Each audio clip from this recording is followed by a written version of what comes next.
Em relação aos temas colocados pelo tenente-coronel Zuco, também pelo deputado delegado Paulo Bilinski, que em relação às escolas cívico-militares, vou começar por elas. Primeiro, o governo do presidente Lula fez uma transição de governo. Foram dezenas de profissionais da educação que participaram, aliás, com visões diferentes. Por exemplo, no ensino médio, tinha uns que defendiam a revogação, tinha uns que defendiam a continuidade, né? Houve uma pluralidade na participação. No relatório final que eu recebi quando assumi o Ministério, havia recomendações nesse relatório. Uma delas era pela revogação do decreto que criava as escolas cívico-militares. Qual foi a minha decisão em relação a isso? Assumi o Ministério, pedi para que minha equipe avaliasse, porque eu acho que toda decisão precisa ter a responsabilidade do ato, e eu não entro nas questões ideológicas.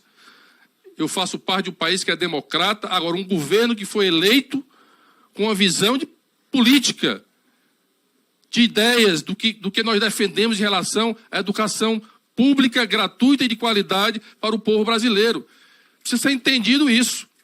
Esse programa de educação escola civil militar foi criado por decreto, não foi por lei, não passou por esse Congresso.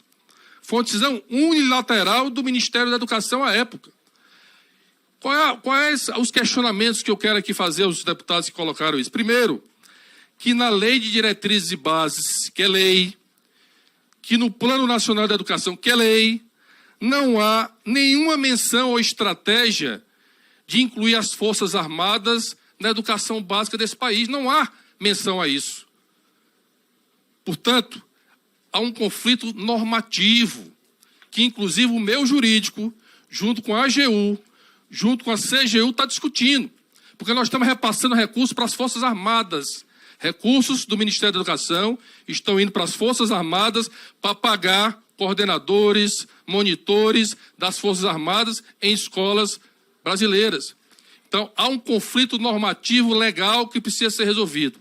Depois, deputado, o senhor colocou que é um programa exitoso, é um programa que tem uma fila. Eu discordo, porque nós temos 138 mil escolas nesse país. Apenas 200, a adesão a esse programa foi mínimo, meu caro deputado. Representa 0,28% das escolas. Pode rir, não tem problema, eu respeito.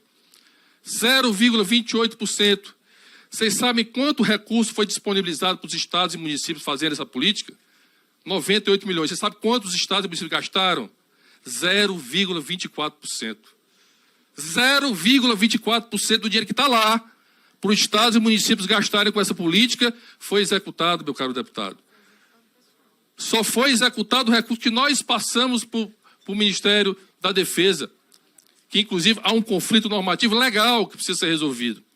O senhor fala que os pais desejam essa política. Pois bem, ano passado foi realizada uma pesquisa, e eu vou dar esse dado aqui para você, uma pesquisa feita pela Datafolha, pelo Centro de Estudo de Opinião Pública da Unicamp, onde identificou, então, e apresente outra pesquisa, meu deputado. Não é problema nenhum. Eu estou dando dados de evidência. Não há evidências em relação a essa política. E eu quero dizer aqui, meus caros deputados, Tenente Coronel Zuco, que eu agradeço aqui o livro, faço questão de visitar a experiência do Rio Grande do Sul, que foi uma experiência criada pelo Estado, porque os Estados têm autonomia. Os Estados têm autonomia de criar suas escolas, né, cívico-militares, se desejarem. Mas a pesquisa mostrou que 72% dos brasileiros confiam mais em professores do que em militares para trabalhar em uma escola. Isso é dado de pesquisa, são dados científicos, são evidências que eu estou colocando aqui. E quero dizer aos deputados que me antecederam aqui, que das 100 melhores escolas, porque é preciso ter evidências que comprovem que essa metodologia, deputado, é a melhor. E eu vou dar um dado real do meu estado. Aliás, um dado do Brasil, que das 100 melhores escolas públicas do Brasil, 87 são do meu estado, nenhum é militar. Nenhum é militar. A melhor escola pública do Brasil é no Ceará, lá em Cariré. E não é militar, meu caro. Então, é preciso ter evidências. A evidência que nós temos, a evidência que eu acabei de apresentar, é uma política que a gente alfabetiza as crianças na idade certa, é uma política que a gente possa construir escola de tempo integral. Então, é nessas evidências que nós estamos agora. O que é que vai acontecer com essas 200? Eu não revoguei. O programa continua. Só não será nem prioridade, nem estratégia do Ministério da Educação, nesse governo, de criar novas escolas através do MEC. E eu vou discutir com os governadores e prefeitos que já implementaram o que é que nós vamos fazer com essas 202 escolas, vamos avaliá-las e vamos discutir de forma democrática, de forma respeitosa, porque nós fazemos parte de uma democracia. Então, quero só ir dizer ao deputado Tenente Coronel Zuc que irei, com o maior prazer, conhecer a experiência lá do Rio Grande do Sul. Eu vou me focar aqui em três pontos, né? De uma certa medida, eles são pontos que já foram tratados aqui também por outros parlamentares, né? O primeiro deles é o novo ensino médio.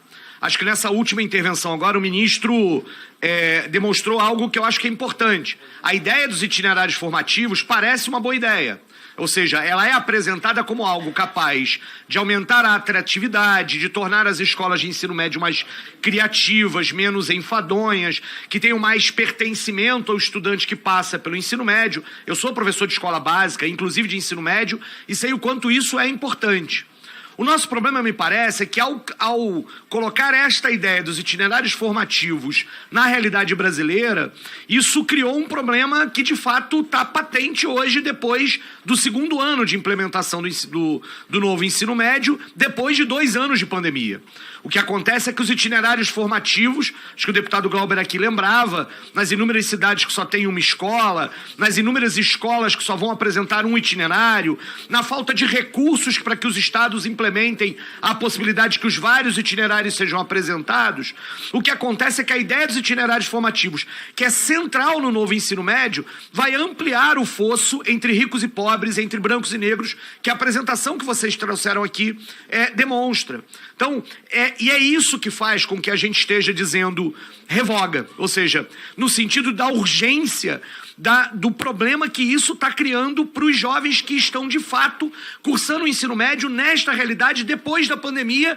E aí eu quero parabenizar, já a suspensão do cronograma alivia parte desses estudantes que farão Enem no ano que vem. Está correto, mas a gente está diante de uma situação que de fato exige alguma celeridade para que a gente possa de fato discutir qual é o ensino médio de qualidade que nós queremos. Acho que a deputada Dandara falou e o senhor já respondeu. Eu sou professor do Colégio Pedro II, um colégio federal, né, que não é a sua vocação não é uma de escola técnica, embora tenha o ensino médio integrado, tenha também nesse tipo de situação, e lá a gente não tem a situação de aprovar 1 ou 2 alunos para a universidade pública, não. São centenas por ano, em qualquer curso que eles desejem e sonhem participar das universidades. E um colégio público que, embora tenha processo de seleção, desde o governo Lula, ampliou muito a entrada de estudantes via sorteio, para que a gente pudesse, inclusive desde a educação básica, ter educação infantil no Colégio Pedro II. Crianças que vão chegar ao ensino médio podendo sonhar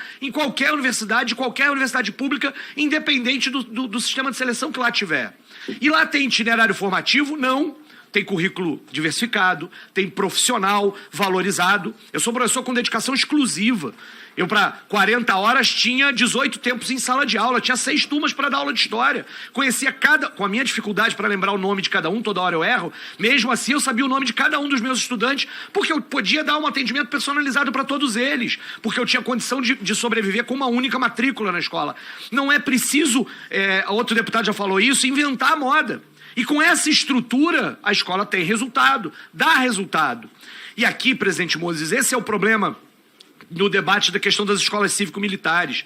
Os deputados aqui apresentam um determinado espantalho, o problema da indisciplina, o problema da violência, estabelece uma lógica da militarização e quando vão apresentar os resultados, apresentam o resultado de escolas que têm currículo diversificado, laboratório, profissional. É isso que está dando resultado. É isso que faz, por exemplo, com que o Colégio Militar do Rio de Janeiro tenha resultados positivos. Não é o fato dele ser militar, é o fato da estrutura que aquele estudante tem lá, que aquela comunidade escolar tem. Ora, o que na verdade acontece, eu não tenho problema com a palavra ideológica. Não tenho. O problema é que eles apresentam esse debate apenas no marco da polarização política que eles querem fazer, porque perderam as eleições e as escolas cívico-militares foram derrotadas eleitoralmente e é preciso assumir o compromisso político de que elas não são o projeto, porque não é a militarização da vida das nossas crianças e jovens que vão resolver qualquer problema nesse país. Por fim, o debate sobre a violência contra as escolas.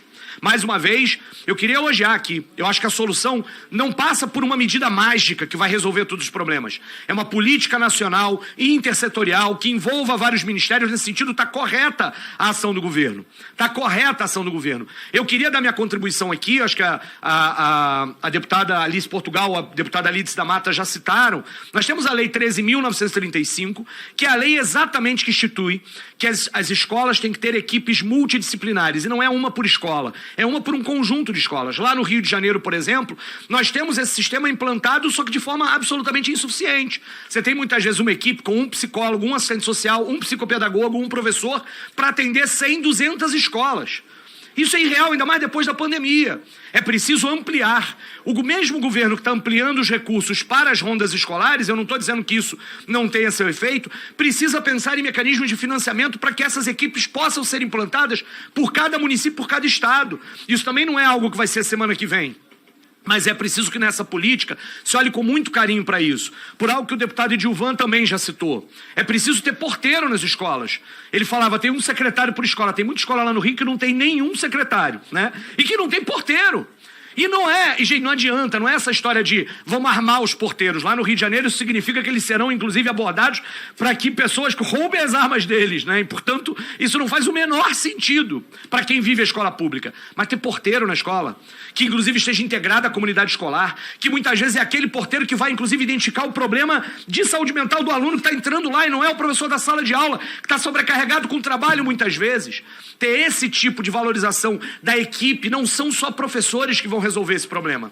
Portanto, equipes multidisciplinares, porteiros, psicólogos, assistentes sociais, secretários escolares, inspetores. É disso que a gente está falando, que significa dotar a escola com estrutura. Portanto, uma política nacional, estrutura, educação digital, que é preciso também pensar nisso, e a questão do combate às redes de ódio. Acho que é a última frase.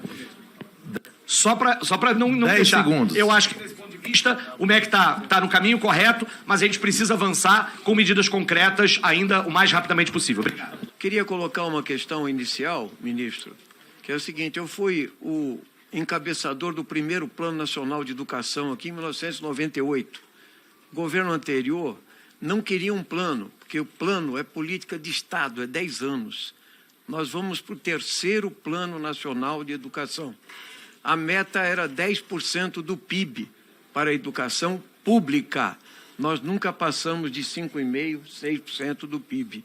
Então, eu queria deixar esse registro para dizer que as limitações estruturais que estão colocadas, inclusive, não combinam com qualquer política futura de ajuste fiscal, né? E todos os governos, e particularmente os anteriores, acabaram abandonando a ideia de prazos, de planos. Nós temos que retomar essa questão. Em segundo lugar, presidente, eu quero falar um pouco dessa ideia da violência, né?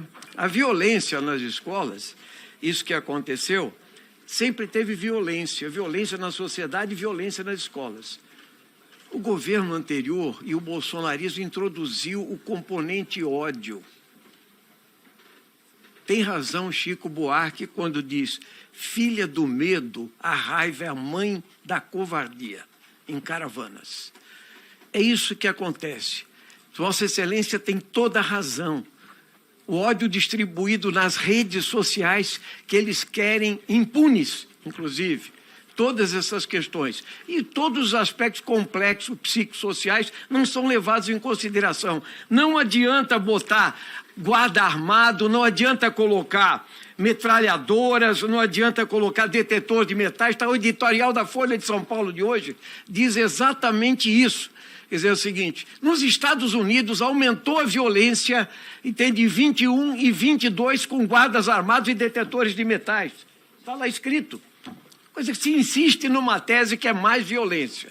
E como eu tenho pouco tempo, ministro, eu queria só me dedicar à questão da reforma do ensino médio. Ela não pode ser colocada como por medida provisória que foi feita no governo Temer. Isso não é possível. Em segundo lugar, eu acho que itinerários formativos é uma ideia boa, mas, na verdade, tem um problema real. Nós temos cadastrado 1.560 itinerários formativos e nós eliminamos matérias obrigatórias como História, Geografia, Física, Filosofia, Sociologia do currículo. Essa é a questão. Então, uma professora de língua portuguesa foi obrigada a pegar 6 itens formativos e não tinha aula de língua portuguesa para ela.